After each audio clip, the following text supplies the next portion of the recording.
Hi hello வணக்கம் and welcome to ஜெரிஷாஸ் kitchen. இந்த வீடியோவை ஒரு ஸ்பெஷல் வீடியோன்னு சொல்லலாங்க.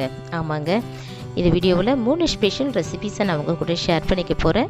நாம் எல்லாருக்கும் ரொம்பவே பிடிச்ச கீ ரைஸ், வெஜிடபிள் தாளிச்சா அண்ட் ரொம்ப எமியான எல்லாருக்குமே ரொம்ப பிடிச்ச எல்லா ஃபங்க்ஷன்லையும் செய்யக்கூடிய கோதுமை ரவை கீர், இந்த 3 ரெசிபீஸை நான் உங்கள் கூட ஷேர் பண்ணிக்க போகிறேன். வீடியோவை ஸ்கிப் பண்ணாமல் பாருங்கள். வீடியோக்குள்ளே போகிறதுக்கு நம்ம சேனலை சப்ஸ்கிரைப் பண்ணுங்கள். கூடவே இந்த பெல் ஐக்கானை கிளிக் பண்ணுங்கள். ப்ளீஸ் உங்கள் ஃப்ரெண்ட்ஸ் அண்ட் ரிலேட்டிவ்ஸ்க்கும் ஷேர் பண்ணுங்கள். இப்போ நம்ம ப்ரிப்ரேஷன் பார்க்கலாம். இன்றைக்கி நான் கீ ரைஸ் ப்ரெஷர் குக்கரில் செய்ய போகிறேங்க. ஸோ அதுக்கு தேவையான அளவு எண்ணெய் சேர்த்துக்கலாம். கூடவே 2 ஸ்பூன் கீ சேர்த்துக்கலாம். எண்ணெய் நல்லா ஹீட் ஆனதும் 15லேருந்து 20 கேஷ்யூ நட்டை ஃப்ரை பண்ணி நம்ம எடுக்க போகிறோம். ஸோ இப்போ நல்லா கேஷ்யூ நட் ஃப்ரை ஆகிடுச்சிங்க. இதை நம்ம வேற ஒரு பாத்திரத்துக்கு ட்ரான்ஸ்ஃபர் பண்ணிக்கலாம். இப்போ இதில் கீ ரைஸ்க்கு தேவையான ஆயில் சேர்த்துக்கலாம். மீடியம் சைஸ் ஒரு பட்டை, 2 கருப்பு ஏலக்காய், 4 ஏலக்காய், 4 கிராம்பு, ஜாவித்ரி சிறிதளவு, ஸ்டார் அனாசி 1, கல்பாசி சிறிதளவு, பே லீஃப் 1, இது எல்லாத்தையும் சேர்த்து நல்லா ஃப்ரை பண்ணிக்கலாம். இப்போது ஒரு பெரிய சைஸ் ஆனியனை பொடியாக கட் பண்ணி வச்சுருக்கேன். அதையும் சேர்த்து நல்லா கலந்து விட்டுக்கலாம். ஆனியன் ஓரளவு குக் ஆனால் போதுங்க, ஓவர் குக் ஆக வேணாம். இப்போ நம்ம இது கூட 1 ஸ்பூன் இஞ்சி பூண்டு விழுந்து சேர்த்துக்கலாம். இஞ்சி பூண்டோட பச்சை வாசனை போனதும் 1 கைப்பிடி அளவு புதினாவை கட் பண்ணி வச்சுருக்கேன், அதையும் சேர்த்துக்கலாம். கூடவே 2 மீடியம் சைஸ் தக்காளியை ரஃபாக கட் பண்ணி வச்சுருக்கேன், அதையும் சேர்த்து நல்லா கலந்து விட்டுக்கலாம். இப்போ இதில் 2 பச்சை மிளகாவை நீல வாக்கில் கட் பண்ணி வச்சுருக்கேன், அதையும் சேர்த்துக்கலாம். நீங்கள் உங்கள் காரத்துக்கு ஏற்ப மிளகாவை சேர்த்துக்கோங்க. கூடவே 1 ஸ்பூன் உப்பு சேர்த்து கலந்து விட்டுக்கலாம். இப்போ நம்ம சாதத்துக்கு தேவையான தண்ணி சேர்க்க போகிறோம். பாஸ்மதி ரைஸை நம்ம ஊற வச்சு சேர்க்கறதுனால 1 கிளாஸ் அரிசிக்கு 1.5 கிளாஸ் தண்ணி சேர்த்தா போதும். நான் 2 கிளாஸ் அரிசி எடுத்திருக்கேன், அதனால் நம்ம 3 கிளாஸ் தண்ணி சேர்க்கணும். 3 கிளாஸ் தண்ணிக்கு நான் 2 கிளாஸ் தேங்காய் பால், 1 கிளாஸ் தண்ணி சேர்த்துக்கிறேன். தேங்காய் பால் சேர்க்கறதுனால சாதம் நல்ல டேஸ்ட்டாகவும் பொலப்பொலன்னு இருக்குங்க. இப்போது நான் தண்ணி நல்லா கொதிச்சிடுச்சு, அரிசி சேர்க்க போகிறேன். பாஸ்மதி ரைஸை 20 நிமிஷம் ஊற வச்சு தண்ணி வடித்து வச்சுருக்கேன், ஸோ அதை சேர்த்துக்கலாம். கூடவே பொடியாக கட் பண்ணி வச்சுருக்கிற மல்லி இலை, ஆல்ரெடி ஃப்ரை பண்ணி வச்சுருக்கிற கேஷ்யூ நட், இது 2த்தையும் சேர்த்து கலந்துக்கலாம். இப்போ குக்கருக்கு மூடி போட்டுடலாம். தண்ணி கொதித்த பிறகு அரிசி சேர்த்ததுனால 1 விசில் வந்தால் போதுங்க. ஸோ 1 விசில் வர வரைக்கும் வெயிட் பண்ணலாம்.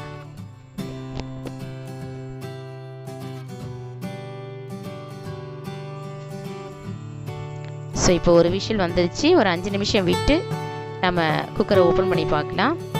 வாவ், சாதம் சூப்பராக ரெடி ஆயிடுச்சிங்க கீ ரைஸ்.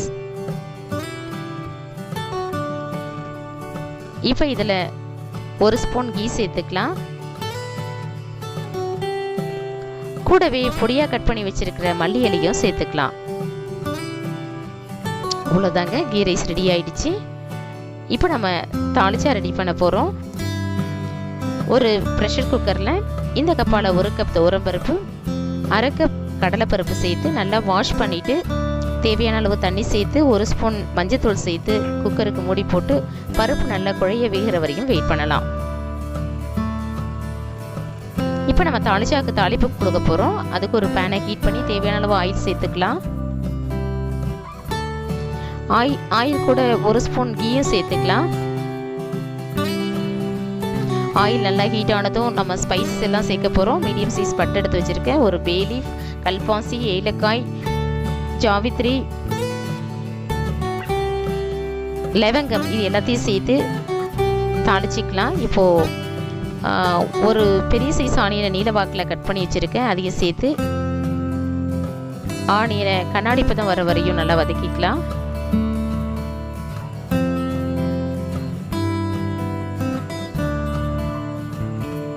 இப்போ இதில் 1 ஸ்பூன் இஞ்சி பூண்டு விழுந்து சேர்த்துக்கலாம். சேர்த்து நல்லா கலந்து விட்டுக்கோங்க. கூடவே 2 மீடியம் சைஸ் ஆனியனை ரஃபாக கட் பண்ணி வச்சுருக்கேன். ஸோ அதை சேர்த்துக்கலாம். தக்காளிலாம் ஓரளவு வதங்கினா போதுங்க. இப்போ ஒரு 10லேருந்து 15 புதினாவை கட் பண்ணி வச்சுருக்கேன், அதை சேர்த்துக்கிறேன். கூடவே 3 பச்சை மிளகாயை நீலவாக்கில் கட் பண்ணி வச்சுருக்கேன், அதையும் சேர்த்து நல்லா கலந்து விட்டுக்கலாம். தக்காளிலாம் மேஷ் ஆக வேண்டாங்க, ஓரளவு குக் ஆனால் போதும். இப்போ நம்ம இதில் மசாலா சேர்க்க போகிறோம். 1 spoon chilli powder, 1 spoon coriander powder, 1/4 teaspoon மஞ்சத்தூள், 1 ஸ்பூன் உப்பு, இது எல்லாத்தையும் சேர்த்து நல்லா கலந்து விட்டுக்கலாம்.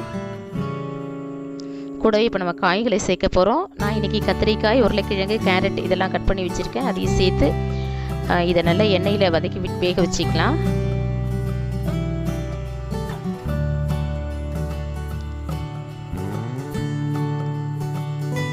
இப்போ இதில் காய் வேகிற அளவுக்கு தண்ணி சேர்க்க போகிறோம்.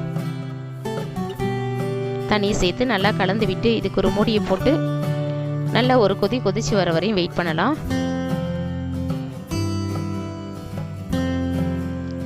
ஸோ இப்போ குழம்பு நல்லா கொதிக்குதுங்க. இதில் நாம் கட் பண்ணி வச்சுருக்கிற மாங்காவை சேர்க்க போகிறோம். ஸோ மாங்காவை சேர்த்துடலாம்.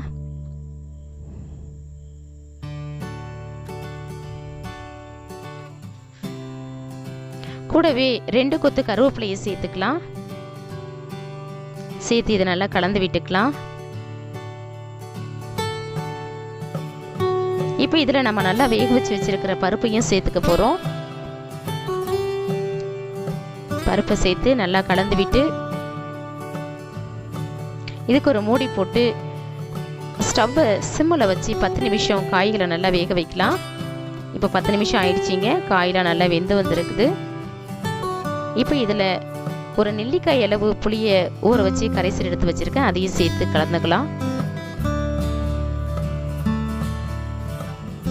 இப்போ நம்ம தாளிச்சாவுக்கு ஒரு மசாலா ரெடி பண்ண போகிறோம். அதுக்கு ஒரு மூடி தேங்காவை கட் பண்ணி வச்சுருக்கேன், அதை ஒரு மிக்ஸி ஜாரில் சேர்த்துக்கலாம். கூடவே 1/2 டீஸ்பூன் மிளகு, 1/2 டீஸ்பூன் சோம்பு, 1/2 டீஸ்பூன் ஜீரகம், 4 முந்திரி பருப்பு, கூடவே ஸ்மால் சைஸ் பட்டை, 2 லவங்கம், இது எல்லாத்தையும் கூடவே 2 ஏலக்காய், இது எல்லாத்தையும் சேர்த்து நல்ல ஒரு ஃபைன் பேஸ்ட்டாக ரெடி பண்ணிக்கலாம்.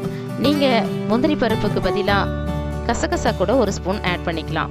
ஸோ இப்போ அரைச்ச விழுதை நான் தாளித்து அவளை சேர்த்து நல்லா கலந்து விட்டுக்கிறேன். ஒரு டிப்ஸ் பார்க்க போகிறோம். மல்லி புதினா உங்களுக்கு ரொம்ப நாள் வரணுன்னாக்க இந்த போல் ஒரு பேப்பரால் நல்லா சுற்றி கவர் பண்ணிவிட்டு அதுக்கு மேலே ஒரு நல்ல பாலித்தீன் கவரில் நல்லா டைட்டாக கவர் பண்ணி ஃப்ரிட்ஜில் வச்சுடுங்க. நான் இந்த மல்லி புதினாவை 11ஆம் தேதி வாங்கினேங்க. இன்றைக்கி 28 தேதி ஆகுது. இன்ன வரையும் அப்படியே ஃப்ரெஷ்ஷாக இருக்குங்க. நீங்களும் இதே போல் ட்ரை பண்ணுங்கள். இப்போ தாளிச்சா நல்லா கொதிச்சிடுச்சு. இப்போ நம்ம பொடியாக கட் பண்ணி வச்சுருக்கிற மல்லியில் சேர்த்துக்கலாம். கூடவே 1 கொத்து கருவேப்பிலை, 1 ஸ்பூன் லெமன் ஜூஸ் எடுத்து வச்சுருக்கேன், அதையும் சேர்த்து நல்லா கலந்து விட்டுக்கலாம். அவ்வளோதாங்க, நம்மளுடைய வெஜிடபிள் தாளிச்சா ரெடி ஆகிடுச்சு. இப்போ இதை நம்ம ஒரு சர்விங் பவுலுக்கு ட்ரான்ஸ்ஃபர் பண்ணிக்கலாம். இப்போ நம்ம கோதுமை ரவை கீர் செய்ய போகிறோங்க. அதுக்கு ஒரு பாத்திரத்தில் தண்ணி நல்லா கொதிக்க வச்சுருக்கேன். இந்த கப்பால் 1 கப் கோதுமை ரவை எடுத்து நல்லா வாஷ் பண்ணி 1/2 மணி நேரம் ஊற வச்சுருக்கேன். அதையும் நம்ம அந்த தண்ணியில் சேர்த்துக்கலாம். கூடவே 1/4 டீஸ்பூன் உப்பு சேர்த்துக்கலாம். ஸோ இப்போ இது நல்லா கொதிச்சு வர வரையும் நம்ம வெயிட் பண்ண போகிறோம். இப்போ நல்லா கொதிச்சு வந்துடுச்சிங்க. இதுக்கு ஒரு மூடி போட்டு 10 நிமிஷம் ஸ்டவ்வை சிம்மில் வச்சு இது வேக வைக்கலாம். இப்போ 10 நிமிஷம் ஆயிடுச்சு. தண்ணியெல்லாம் சுண்டி நல்லா வெந்து வந்துடுச்சு. இதில் நான் 3/4 கப் சுகர் சேர்த்துக்கிறேன். நீங்கள் உங்களுடைய சுவைக்கேற்ப சுகர் சேர்த்துக்கோங்க. சுகர் நல்லா மெல்ட் ஆகிற வரைக்கும் இதை நல்லா கலந்து விட்டுக்கலாம். நான் இப்போது நல்லா சுண்டை காய்ச்சின 3/4 கப் பால் எடுத்து வச்சுருக்கேன், அதையும் சேர்த்து நல்லா கலந்து விட்டுக்கலாம். நீங்கள் கண்டென்ஸ்டு மில்க்கு கூட சேர்த்துக்கலாம். இது கூட 1 டீஸ்பூன் ஏலக்காய் பவுடர் சேர்த்து நல்லா கலந்து விட்டுக்கலாம்.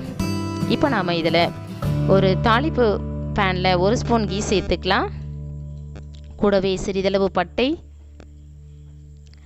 2 கிராம்பு சேர்த்து கூடவே நட்ஸு சேர்க்க போகிறோம். நான் இன்றைக்கி முந்திரி ட்ரை கிரேப்ஸ் எடுத்துருக்கேன். இதை நல்லா ஃப்ரை பண்ணி நம்ம தாளிச்சால சேர்க்க போகிறோம். நீங்கள் பாதாம் கூட சேர்த்துக்கலாம். இந்த பட்டை, கிராம்பு இதெல்லாம் இதுக்கு ஃப்ளேவர் கொடுக்க தான் நம்ம சேர்க்குறோம். ஸோ இப்போ இதை நான் கீர் கூட சேர்த்துக்கிறேங்க. சேர்த்து இதை நல்லா கலந்து விட்டுக்கலாம். அவ்வளோதாங்க, நம்மளுடைய கோதுமை ரவை ரெடி ஆயிடுச்சு. ஸோ இந்த ஸ்பெஷல் வீடியோ பற்றின உங்களுடைய ஸ்பெஷல் கருத்துக்களை மறக்காமல் கமெண்ட்ஸில் சொல்லுங்கள். நீங்கள் இதே போல் ட்ரை பண்ணுங்கள். இந்த வீடியோ உங்களுக்கு பிடிச்சிருந்துச்சுன்னா லைக் பண்ணுங்கள், ஷேர் பண்ணுங்கள், மறக்காமல் நம்ம சேனலை சப்ஸ்கிரைப் பண்ணுங்கள், கூடவே அந்த பெல் ஐக்கானையும் கிளிக் பண்ணுங்கள். மீண்டும் வேறொரு நல்ல ரெசிபியோடு நான் உங்களை சந்திக்கிறேன். தேங்க்ஸ் ஃபார் வாட்சிங். Take care and bye bye.